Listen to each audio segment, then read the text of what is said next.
Hey friends, if you are looking for a way to help someone understand that they need to be building their life upon a firm foundation, especially if they have some shaky foundations they're building their life on, have we got an interactive for you. Hi, I'm Jim Stillpepper with Envision Ed Plus, and for this challenge, you're going to need dominoes and just a blank sheet of paper.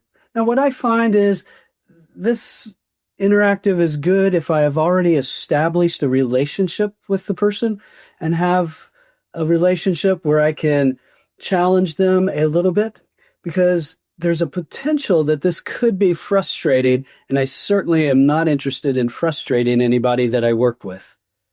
So think carefully before you do this to make sure they can handle the defeat that may happen in this.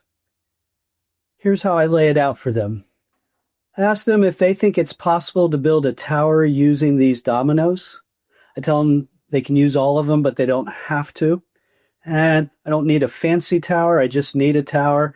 And then I usually ask them, hey, before you start, on a scale from 1 to 10, 1 being easy, easy, easy, 10 being, oh my goodness, the hardest thing ever, how difficult do you think this will be for you to build? And I'm not really caring about the number they give me. I just want them to have some assessment going on before they get into it.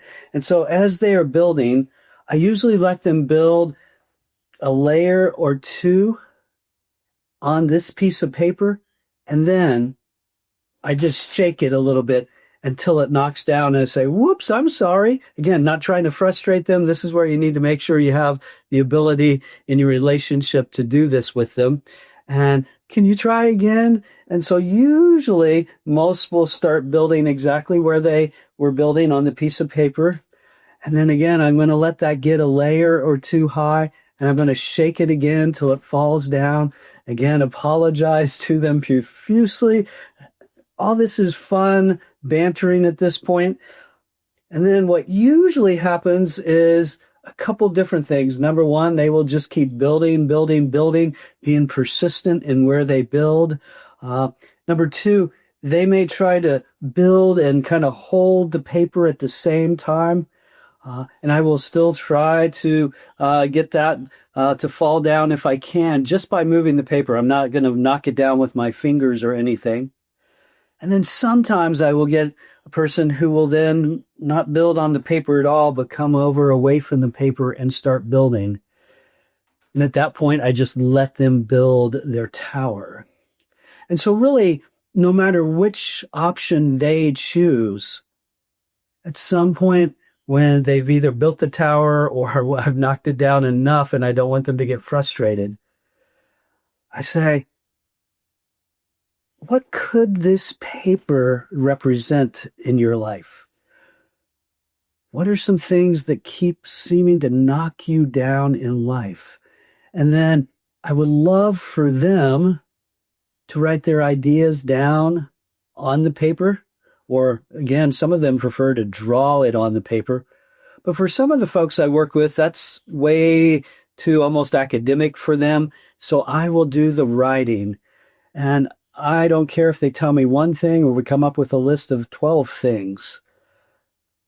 And at that point with that list, whether it's stress, whether it's the new blended family they're trying to adapt to, whether it's trauma, again, whatever is on their list, I said, the likelihood that you're going to get rid of that list right now instantly is not very good. So if you want to build your life, do you need to keep building where you're at and it keeps knocking them down? Or do you need to build somewhere else in a different way? Not ignoring these problems, but making sure you are setting yourself up for success.